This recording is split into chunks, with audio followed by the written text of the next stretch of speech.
ஓம் சாய்ராம், ஜெய் சாய்ராம். எனது அன்பு குழந்தையே, நீ எனது ஒளியை காண விரும்பினால் அகங்காரமற்றவனாகவும் மிக மிக பணிவுடன் இருப்பாயாக. இதுவே பக்தியை அடைய எளிய வழியாகும். வாழ்க்கையில் நீ விழும் ஒவ்வொரு சொட்டு கண்ணீருக்கும் பதில் உண்டு. கலங்காதே. உன் நிம்மதியில்லாத வாழ்வை நான் இன்பம் பொங்கும் வாழ்வாக மாற்றுவேன். சீரடி சாய்பாபா நிறை பேரறி உடையவர், எல்லையற்றவர், அனைத்தையும் அறிந்தவர் என்பதை எடுத்துக்காட்டும் விதமாக தன்னை தரிசிக்க வந்த பக்தர்களின் வாழ்க்கையில் நடந்த அத்தனை நிகழ்வையும் பொதுவாக சுட்டி காண்பித்து அவர்களுக்கு செய்த ஆசியையும் அற்புதத்தையும் மறைமுகமாக உணர்த்தி பக்தர்களின் தேவைகளை பூர்த்தி செய்பவர் பாபா.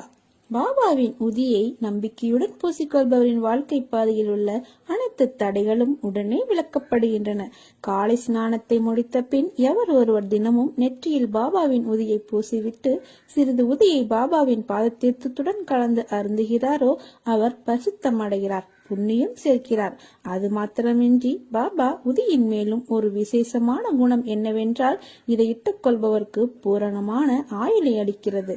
அவரின் எல்லா பாதங்களையும் மிச்சமின்றி முழுவதுமாக துடைத்தெறிகிறது. அவருடைய வாழ்வில் சுகமும் சந்தோஷமும் எப்பொழுதும் நிலைத்திருக்கும். உண்மையை உணர வேண்டும். பாபாவின் பாதத்தை தஞ்சமடைந்த பிறகு பொறுமையை சோதிக்கும் நிகழ்வுகள் நடக்கும். எல்லாமே கழுத்து வரை பிடித்து நெரிப்பது போல இருக்கும். அதை கண்டோ கேட்டோ தளராமல் உறுதியுடன் இருந்து நம் உறுதியை குலைக்கும் மனக்கவலையை விட வேண்டும். என் பேரில் உன் பலுவை சுமத்தினால் அதை நிச்சயம் நான் சுமப்பேன். நான் இருக்க பயம் எதற்கு என்றவர் அவர். அவரை நம்புகிறவன் அவர் வார்த்தையின் மேல் நம்பிக்கை வைத்து தன் கவலையை விட்டு விட வேண்டும். சாயி மீது பாரத்தை ஏற்றியாகிவிட்டது, அவர் பார்த்துக் கொள்வார். ஒருவேளை பார்க்காமல் போனாலும் நான் கவலைப்பட மாட்டேன். என்னை பற்றி கவலைப்பட வேண்டியது அவர், நான் அல்ல என்ற உண்மையை உணர வேண்டும். எல்லாம் அவர் பார்த்துக் கொள்வார். நீ அவரை மட்டும் பார். உன் கண்களுக்கு திடீரென்று உன் கவனத்தை ஈர்க்கும் வகையில் என் வாசகங்களுடன் கூடிய என்னுடைய உருவப்படம் அவ்வப்போது தெரிகிறதா உனக்கு? அப்படியானால் நீ விரும்பிய விஷயங்கள் யாவும் ஒன்றன் பின் ஒன்றாக விரைவில் உனக்கு நான் நடத்தி வைக்கப் போகிறேன் என்று அர்த்தம். எனவே அதனை பெற்றுக்கொள்ள மகிழ்ச்சியாக இரு. பெற்றுக்கொண்டவுடன் என்னை பார்க்க மகிழ்ச்சியுடன் விரைந்து வா. எல்லாம் முடிந்துவிட்டது என்று நீயே உன்னை முடக்கிக் கொள்ளாதே. மனதை ஒருநிலைப்படுத்து. உன்னை சுற்றியுள்ள வாய்ப்புகள் புலப்படும். எல்லா சந்தர்ப்பங்களும் தானாக அமையாது. நீதான் நம்பிக்கையோடு அதை உருவாக்க வேண்டும். வெற்றி தோல்விகளை சகஜமாக எடுத்துக்கொள். நான் இதுவரை தோல்விகளையும் இழப்புகளையும் மட்டுமே தானே சந்தித்து வருகிறேன் என்று நீ புலம்புவது புரிகிறது. சற்று நிதானமாக யோசித்துப்பார். இதுவரை நீ தோல்விகளையே சந்தித்தாயா அல்லது வெற்றிகளையும் பெற்றிருக்கிறாயா என்று உன்னை நீயே கேட்டுப்பார். விடைகள் உனக்கே புலப்படும். நீ அடைந்த வெற்றிகள் உனக்கே இன்னும் தெரியாத அளவிற்கு நீ முன்னுக்கு பின் முரணாக எண்ணங்களில் செயல்படுகிறாய். நிதானமும் நம்பிக்கையும் மிக மிக அவசியம். அப்போதுதான் உன்னுக்கு முன்னால் உள்ள வாய்ப்புகளை நீ கண்டுபிடிக்க முடியும். தோல்வியை கண்டு துவண்டு போகாதே. நீ இழந்ததையும் அதைவிட மேன்மையான நன்மைகள் அனைத்தையும் மீண்டும் பெற வேண்டுமெனில் நீ உன்னுடைய லட்சியத்தை அடைய எந்த தடைகள் வந்தாலும் அதை தைரியமாக எதிர்கொள். தோல்விகள் தான் வெற்றியின் படிக்கற்கள் என்பதை உணர்ந்து கொள். மனம் தளராதே. உனது ஆசைகள் எண்ணங்கள் அனைத்தும் கூடிய விரைவில் நிறைவேறும். உன்னுள் இருக்கும் நான் அதற்கு உதவியும் புரிவேன். நீ வருத்தப்படுவதால் எதுவும் மாறாது. உன் மீது நம்பிக்கை வைத்து கம்பீரமாக உன் குறிக்கோளை நோக்கி பயணப்படு. நீ அதை அடைய உனக்கு நிச்சயம் துணை இருப்பேன். என் வார்த்தைகள் மீது நம்பிக்கை வைத்து செயல்படு. வாழ்க்கையில் நீ விரும்பிய நிலையை அடைவாய். கவலைப்படாதே. நான் இருக்கிறேன். உன்னோடும் உன் குடும்பத்தோடும் என்றென்றும் நான் இருப்பேன். யாராவது பண உதவி கேட்டோ, பசியின் காரணமாக உணவு கேட்டோ, அல்லது உடைக்காகவோ அல்லது இருக்க இடம் கேட்டோ உன்னிடம் வரலாம். ருணானுபந்தம் இருந்தாலொழிய ஒருவரிடம் மற்றவர் வரமாட்டார். அப்படி யாராகிலும் வந்தால் உன்னால் முடிந்தால் உதவு. இல்லையில் மிருதுவான மொழியில் பேசி அனுப்பிவிடு. கண்டிப்புடன் பேசி அவர்கள் இதயத்தை காயம் ஏற்படுத்தாதே. வாழ்க்கையில் அனுபவங்கள் கற்றுத்தருவது வாழ வழியை மட்டுமல்ல, வாழ்வில் வந்து போகும் மாற்றங்களையும் மாறி செல்லும் மனித குணங்களையும் தான். எதுவுமே முடிவு அல்ல. முற்றுப்புள்ளி கூட முடிவாவதில்லை. தொடர்ந்து 3 புள்ளியாக வைக்கும் போதுதான் அதுவும் முடிவுறும். உன் தோல்வி உறுதி செய்யப்படும் வரை முயற்சி செய்து கொண்டே இரு. உன் வெற்றிக்காக தோல்வியே தோற்று போகும். சலித்துக் கொள்பவன் ஒவ்வொரு வாய்ப்பிலும் உள்ள ஆபத்தை பார்க்கிறான். சாதிக்க நினைப்பவன் ஒவ்வொரு ஆபத்திலும் உள்ள வாய்ப்பை பார்க்கிறான். உன்னை யாராவது தப்பாக பேசினாலோ, கீழ்த்தரமாக நடத்தினாலோ, இல்லாததும் பொல்லாததும் சொன்னாலோ வருத்தப்படாதே. அவர்களுக்கு எங்கே எப்போ பதில் சொல்ல வேண்டுமோ அப்படி நான் பதில் சொல்லி அவர்களுக்கு புரிய வைப்பேன். நான் எப்போதும் உன்னை நோக்கியே உள்ளேன். என் கண் இமை போல் காப்பேன். காற்று உன்னை கரைக்காது, கத்தி உன்னை வெட்டாது, தீ உன்னை எரிக்காது.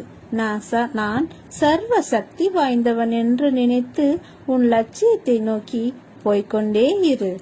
எல்லாம் நல்லதாகவே நடக்கும். உன் துன்பங்கள் விலகியது. இனி நீ போதும் என கூறும் அளவிற்கு நன்மை செய்ய போகிறேன். பொறுத்திருந்து பார். எந்தவித சூழ்நிலையிலும் உன்னுடைய முயற்சியிலிருந்து விலகாதே. மனதில் ஏற்படும் ஆசைகளை நிறுத்தி வைப்பது மிகவும் கடினம். மனதில் ஏற்படும் வலிகளின் விளைவு துன்பம். எதற்காகவும் கலங்காதே. எதற்கும் இடம் தரந்து நினைக்காதே. எத்தனையோ தருணத்தில் துயரங்களை அனுபவித்து விட்டாய். இப்போது காலம் நேரம் ஒன்று சேர்ந்து வந்திருக்கிறது. அனைத்திலும் இருந்து விடுபட போகிறாய். இழந்தது அத்தனையும் வந்து சேரப்போகிறது. வாழ்க்கையில் அனைவரும் வியக்கும் வண்ணம் நிச்சயம் உன்னை வாழ வைப்பேன். மனதில் இருக்கும் குழப்பங்களை தவிர்த்து என்னை மனதில் நிறுத்தி தொடர்ந்து பூஜித்து கொண்டே இரு. நல்லதே நடக்கும். நான் இருக்கிறேன், கலக்காதே. உன்னில் நிச்சயம் வெற்றி என்ற தீபத்தை நான் ஏற்றுவேன். என்மேல் நீ வைத்திருக்கும் விசுவாசம் உன்னதமானது என்பதை நான் சாய்தேவா அறிவேன். கவலைப்பட்டது போதும் குழந்தையே. இனி என் ஆசையால் உன் வாழ்வில் பல மகிழ்ச்சியான அற்புதங்கள் நிகழ்வுகள் நடக்கப் போகிறது. நன்றாக வாழ்ந்தவன் கெட்டதும் இல்லை, துயரங்கள் எதுவும் நிரந்தரமில்லை. அதற்கு கர்ம பலன்கள் ஒன்று மட்டும்தான் காரணம். இன்று உன்னை சிரித்த முகத்தோடு பார்க்கும்போது என் மனதில் எழும் சந்தோஷத்திற்கு அளவே கிடையாது. உன் பிரச்சனை அனைத்தும் முடியும் நேரத்தை தொட்டு விட்டாய். பிள்ளையின் நிம்மதியில்தான் என் மன நிறைவு அமைந்திருக்கிறது. உனக்கென்று விதிக்கப்பட்டது நிச்சயம் உன்னை வந்து சேரும். அதை புரிந்து கொள். உன் உழைப்பு என்றும் வீணாகாது. யாரோடும் பகையில்லாமல் புன்னகித்து வாழுங்கள். வாழ்க்கை குறுகியது, ஆனால் அழகானது. உனக்கு நான் இருக்கிறேன். நிச்சயமாகவே நீ வேண்டியது அனைத்துமே நிறைவேறும். உனக்கு நல்லது நடந்தே தீரும். உங்களுடைய வாழ்க்கை என்ற புத்தகத்தின் இன்று என்ற பக்கம் இப்போது உங்கள் கைகளில் இருக்கிறது. அதை முடிந்தவரை நீங்கள் சிறப்பாக எழுதுங்கள். எப்பொழுதும் கடந்த காலத்தின் கசப்பான நினைவுகள் மற்றும் எதிர்காலத்தை பற்றியே நினைத்து கொண்டிருப்பவர்களுக்கு வாழ்க்கை மிகவும் கடினமாகத்தான் இருக்கும். நிகழ்காலத்தில் நீங்கள் வாழ பழகுங்கள். இந்த நிமிடம், இந்த நொடியில் நீங்கள் வாழுங்கள். இறைவன் மீது முழு நம்பிக்கை வைத்து ஒவ்வொரு நாளையும் துவங்குங்கள். நடப்பது அனைத்தும் நீங்கள் நினைப்பதை விட மிக சிறப்பாகவே இருக்கும். உங்கள் விருப்பங்கள் அனைத்தும் நிறைவேறி சிறப்பான வாழ்க்கையை நீங்கள் வாழ்வீர்கள். அனைத்து உறுப்புகளும் வலுவாக இருந்தும் மன வலிமை இல்லாமல் கவலை தாயின் சவலை பிள்ளையாய் வாழும் பல மனிதர்களின் மத்தியில் சங்கடப்படுவதற்காக பிறந்தோம், நாங்கள் சாதிக்க அல்லவா பிறந்தோம் என உற்சாகமாக நாட்களை நம்பிக்கையுடன் கடக்கும் சவால் பிள்ளைகளாய் எல்லாவற்றையுமே மன உறுதியோடு எதிர்கொள்ளும் மாற்றுத்திறன் படைத்த சாதனையாளர்கள், மாற்றுத்திறனாளிகள். இவர்கள் நம்மிடம் எதிர்பார்ப்பது அனுதாபத்தை அல்ல, மாசுவற்ற அன்பைதான். நம்மால் முடியும், நம்மால் எல்லாமே முடியும், எனக்கு எந்த குறையும் இல்லை, நான் நன்றாக இருக்கிறேன், நான் நிச்சயம் ஜெயித்து காட்டுவேன் என்ற நம்பிக்கையோடு நீ செயல்படு. உனக்கு எல்லாமே எளிதில் வெற்றியாகவே கிடைக்கும். உனக்கு உன் மனதில் தைரியமும் செய்ய வேண்டும் என்ற முயற்சியும் தன்னம்பிக்கையும் இருந்தால் நீ நிச்சயமாகவே உன்னுடைய வாழ்வில் சந்தோஷமாக வெற்றியை பெறுவாய். வெயிலும் இல்லை, மழையும் இல்லை, வெதுவெதுப்பான காலநிலையும் இல்லை, கண்டு களிக்க இது கொடைக்கானலும் இல்லை, காத்திருந்தால் வியர்க்கவும் இல்லை, கண்கள் நிறைய வண்ணங்கள் இல்லை, பனிமலையில் நின்றது போல் உடலும் நனையவில்லை, உள்ளமும் குளிரவில்லை, உண்ட உணவு செரிக்கவில்லை, உள்ளிருந்து சூடாக காற்றும் வெளிவரவில்லை, உறையாமல் உறைந்து தூங்காமல் தூங்கி சோம்பேறியாய் சொக்கித் திரிகின்றோம். இந்த குளிர்கால சூழலில் உன் நினைவுகள் மட்டுமே எனக்கு இருக்கிறது சாயப்பா என்று பாபாவிடம் நீங்கள் சொல்லுங்கள். யாரோ போல வாழ வேண்டும், யாரோ போல நாம் சம்பாதிக்க வேண்டும், யாரோ போல மகிழ்ச்சியாக இருக்க வேண்டும் என்ற எண்ணத்தை கைவிட்டு விடுவோம். ஏனென்றால் நாம் ஏற்கனவே ஒரு தலைச்சிறந்த படைப்பு. யாருக்காகவும் யாரும் இங்கு பிறக்கவில்லை. யாரை பார்த்தும் நம்மை மேம்படுத்த தேவையில்லை. நம்மை நாமே வளர்த்துக் கொள்வோம். நம்மை வளர்க்க நம் சாயப்பா இருக்கிறார். அவரின் துணையோடு நாம் மென்மேலும் வளர்ந்து நல்ல முயற்சியை பெற்று நல்ல தன்னம்பிக்கையை பெற்று வாழ்வில் சிறக்க பாபாவின் பாதத்தில் சரணடைந்து நிச்சயமாகவே வாழ்க்கையில் வெற்றி பெறுவோம். உன்னிடம் நான் எத்தனை முறை கூறியிருக்கிறேன், உன்னை விட்டு எந்த சூழ்நிலைகளிலும் நான் விலக மாட்டேன் என்று. உன்னை திருத்தி அமைக்கவே நான் இவ்வாறு செய்கிறேன். என் குழந்தை எந்த தவறு செய்தாலும் அதை அவர்களுக்கு புரியும்படி அறிவுறுத்தி கூறி வருகிறேன். அவர்களை விட்டு நான் ஒருபோதும் விலக மாட்டேன். சேற்றில் கல்லெறிந்தால் கரைப்படுவது உனக்குத்தான். அந்த கல்லுக்கும் கரை உண்டு, ஆனால் அதற்கு உயிர் இல்லை. அதை போலவே தான் உனக்கும் வரும் பிரச்சனைகளும் உயிர் இல்லை. ஆனால் நீ அதை பெரிதாய் எடுப்பதால் தான் அதற்கு தேவையில்லாமல் யோசித்து உயிர் கொடுத்து கரை என்னும் சேற்றில் கிடந்து அழுது அல்லோலப்படுகிறாய். அதனால் உன் கவலை என்னும் சேற்றில் விழாது நடைபோடு. எல்லா பிரச்சனைகளுக்கும் ஒரு முடிவு இருப்பதை உனக்கு தெரியும். உன்னுடைய சோகம் கவலைகளில் இருந்து நகன்று போ. அப்போது அது உன்னை பாதிக்காது. உனது எல்லா பிரச்சனையிலிருந்தும் நிச்சயம் விடுபடுவாய். உனக்கு எல்லாம் சுகமாகிவிடும். உனக்கான வெற்றி காலத்தில் நீ நுழைந்து விட்டாய். உன்னை விட்டு நான் விலகுவதும் இல்லை, உன்னை விலகி போகும்படி நான் செய்வதும் இல்லை.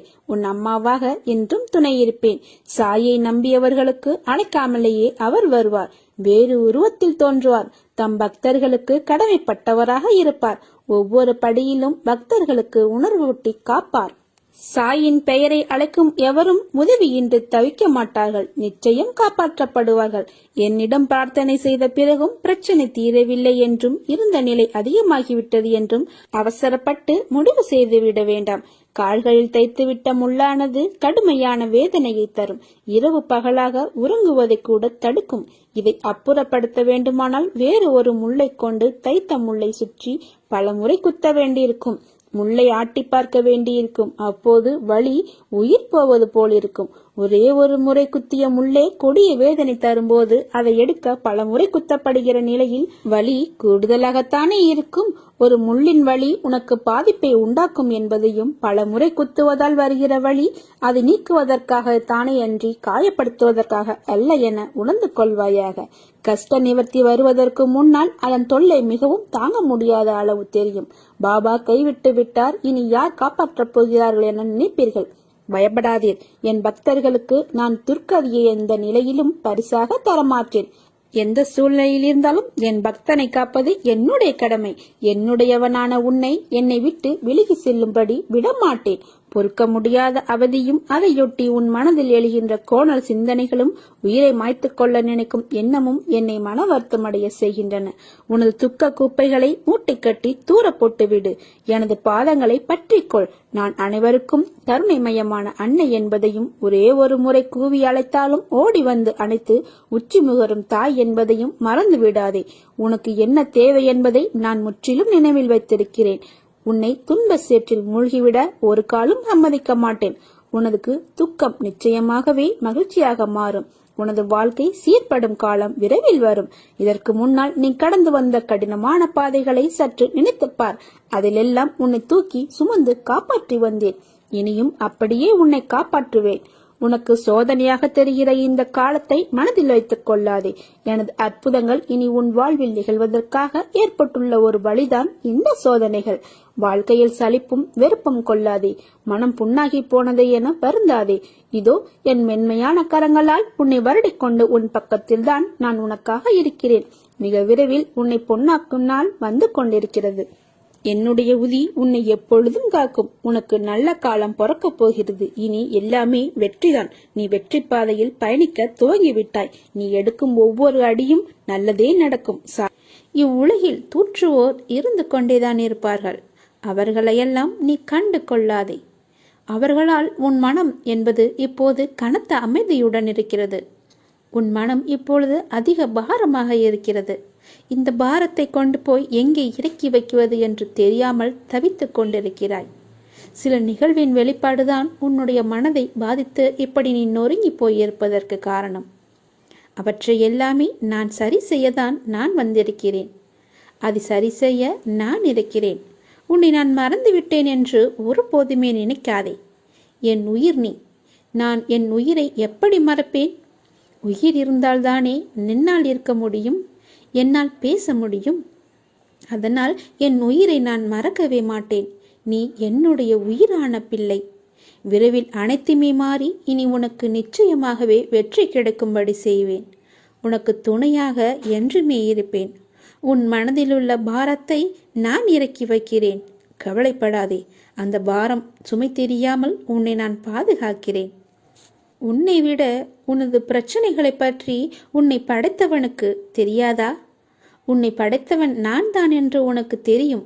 அப்படி இருந்தும் வீணாக கவலைப்படாதே. உன்னை படைத்தவனுக்கு நன்றாகவே தெரியும் உன்னுடைய பிரச்சனை என்ன என்பது. அவன் மீது முழு நம்பிக்கை வை. உன்னை அவன் நிச்சயமாகவே காப்பான் என்று நம்பிக்கை கொள். நிச்சயமாகவே நான் உன்னை காப்பேன். ஏனென்றால் நீ என்னுடைய பிள்ளை. மற்றவர்களுக்கு நல் எண்ணத்தோடு நன்மைகள் செய்தாலும் உன்னை எல்லோருமே சுயநலவாதி, சந்தர்ப்பவாதி என்றுதான் கூறுகிறார்கள். ஆனால் உன்னை சுற்றி உள்ளவர்கள்தான் சுயநலத்திற்காக உன்னிடம் பழகுகிறார்கள். தவறு செய்பவர்கள் அவர்கள். ஆனால் கெட்ட பெயரோ உனக்கு வந்து சேருகிறது என்று நீ வருந்துகிறாய். கவலை கொள்ளாதே. அப்படியென்றால் நீ என்ன செய்ய வேண்டும் என்று யோசித்து செயல்படு. சுயநலத்திற்காக பழகும் பழக்கம் உனக்கு தேவையா என்று யோசித்து செயல்படு. அந்த கெட்ட பெயர் உனக்கு தேவையா என்று யோசித்துப்பார். வருந்தாதே.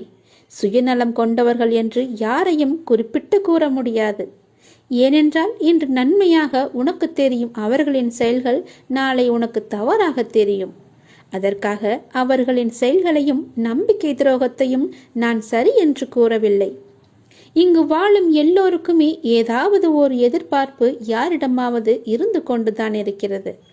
அதை நீ மனதில் நினைத்து கொண்டு செயல்களை செய்தால் மற்றவர்களுக்கு அந்த செயல்கள் மன உளைச்சலையும் வருத்தத்தையும் தருகிறது. சுயநலவாதிகளாக இருப்பவர்களை விட அவர்களை தவிர மற்றவர்கள் யாருக்கும் நல்லது நடந்திடக்கூடாது என்று நினைக்கின்ற எண்ணவர்கள்தான் நிறைய பேர் இருக்கிறார்கள். அப்படி செயல்படுபவர்களே மோசமானவர்கள். அப்படிப்பட்ட எண்ணம் கொண்டவர்கள் உனக்கு தேவையா என்று யோசித்துப்பார்.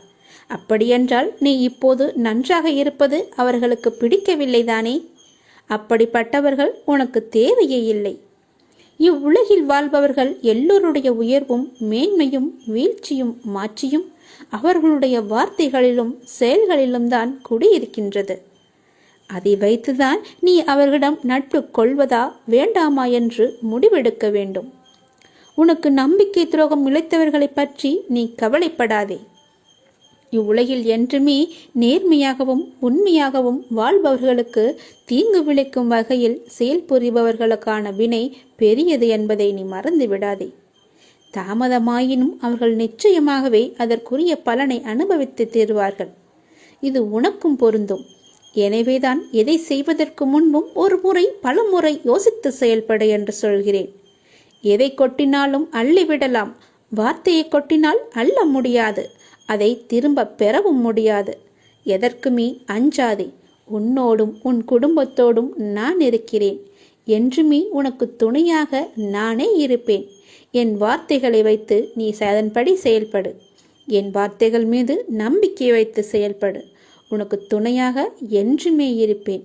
என் மீது நம்பிக்கை கொள். உன் மனபாரத்தை எல்லாமே இறைவனிடம் ஒப்படைத்துவிட்டு நிம்மதியாக இரு. உன் மனக்கவலையை நான் நிச்சயமாகவே அறிவேன். உனக்கானதை நிச்சயம் உன்னை நான் அடைய வைப்பேன். என்னை நம்பு. உனக்கு எல்லாமே நல்லதாகவே நடக்கும். இந்த அப்பாவின் ஆசி உனக்கு எப்போதுமே உண்டு. முழுவதுமாக தருகிறேன். என்னை ஒரே ஒரு முறை முழு பௌர்ணமி அன்று என்னை வந்து பார்த்துவிட்டு செல். எல்லாமே நல்லதே நடக்கும் உனக்கு. நீ என்னை இந்த நொடி நினைத்திருந்தாய் அல்லவா? அதனால்தான் தங்கமே உன்னை தேடி உன் வாசல் தேடி நானே வந்திருக்கின்றேன். இனி நீ வரவேற்பாயா? நான் இதோ உன் வீடு தேடி உன் வாசல் தேடி உன்னிடம் நோக்கி வந்துவிட்டேன். உன் துன்பங்களையும் துயரங்களையும் துரத்தி அடிக்க நான் வந்துவிட்டேன். மகிழ்ச்சியை நீ அனுபவிக்கும் காலம் வந்துவிட்டது தங்கமே. போதும் போதும் என்று சொல்லும் அளவுக்கு கஷ்டங்களையெல்லாம் அனுபவித்தாய் நீ. இனி அது உனக்கு இல்லை. போதும். முடிந்தது. உன் கஷ்டங்கள் எல்லாமே உன்னை விட்டு விலகிவிட்டது. விலகிச் செல்லட்டும். உன்னுடைய இடர்கள் எல்லாமே உன்னை தாண்டி போகட்டும். எத்தனை காலம்தான் நீ கலங்கிக் கொண்டே இருப்பாய்? ஒரு ஆளாய் எத்தனை போராட்டங்களை தான் நீ சமாளிப்பாய்? போதும், நீ என்னிடம் வா. என்னையே நீ சார்ந்திரு. நான் தரும் பொக்கிஷத்தை நீயே வைத்துக்கொள். நான் உன் கூடவே எப்பொழுதுமே இனி பயணிக்கப் போகின்றேன். இனி உனக்கு கஷ்டம் என்பதே இருக்காது. உன் கஷ்டங்கள் எல்லாம் நீங்கி நீ உயர்ந்த நிலையை உன்னை நான் அடைய வைப்பேன். நிச்சயம் அடைய செய்வேன் என் தங்கமே. உன்னை வேண்டாம் என்று சொன்னவர்களும், உன்னை மரியாதை குறைவாக நடத்தியவர்களும், உன்னை ஏளனமாக பார்த்தவர்களும் உன்னுடைய அபார வளர்ச்சியை பார்த்து வாயடைத்து போய் நிற்கப் போகின்றார்கள். உனக்கே அது பிரமிப்பாக இருக்கப் போகின்றது. உன்னை பார்த்து பலருமே பிரமித்து போய் வாய் பிளந்து பார்க்கப் போகின்றார்கள். இவருக்கு எப்படி இப்படி ஒரு அசுர வளர்ச்சி ஏற்பட்டது என்று.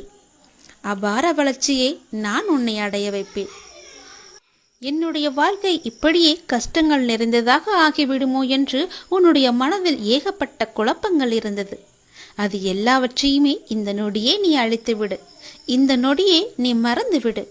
ஏனென்றால் உன்னுடைய துன்பங்களும் துயரங்களும் கஷ்டங்களும் பிரச்சனைகளையும் விரட்டி அடிக்கத்தான் நான் உன் கூடவே வந்துவிட்டேனே. இனி உன் கூடவே இருக்கும்போது அது எப்படி உன்னை தொட்டு பார்க்கும்? கவலையே படாதே. நீ நினைத்து ஏங்கிய வசந்தமான அழகான அத்தனையும் உன்னை வந்து சேரப்போகிறது. இனி உன் வாழ்க்கை வசந்த காற்று வீசப்போகிறது.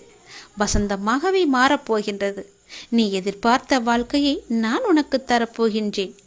நீ ஆசைப்பட்டது போலவே நீ சந்தோஷமாகவே வாழப்போகின்றாய். இது என் மீது சத்தியம். நீ எனது பொக்கிஷம். உன்னை எப்படி நான் கைவிட்டு விடுவேன் என்று நினைக்கலாம்?